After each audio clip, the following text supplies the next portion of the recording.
Ty jsi krásná princezna. Se stydíš, že?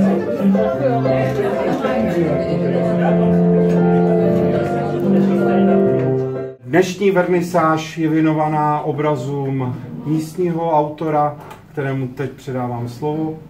Ještě jednou vás tady všechny vítám a dnešním vystavovatelem je Eliška Arnotová, kterou někteří znáte, někteří neznáte, ale každopádně je to krása se podívat nejenom na ně, ale i na její obrázky.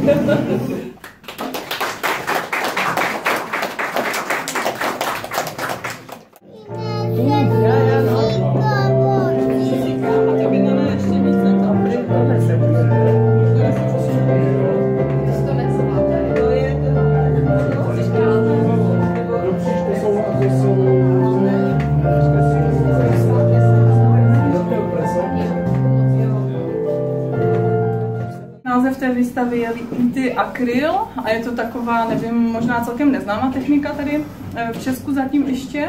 Jsou to teda všechno, většina teda abstraktní obrazy na plátně akrylovými barvami. Já jsem myslela, že ještě i co jste šampu se společně. Tak na tutaj se mamka nemá čas na slamku. A co bych chtěla? Mluvila, že jim přiniesie slamky. Na slamkę. Asi mohla slamky.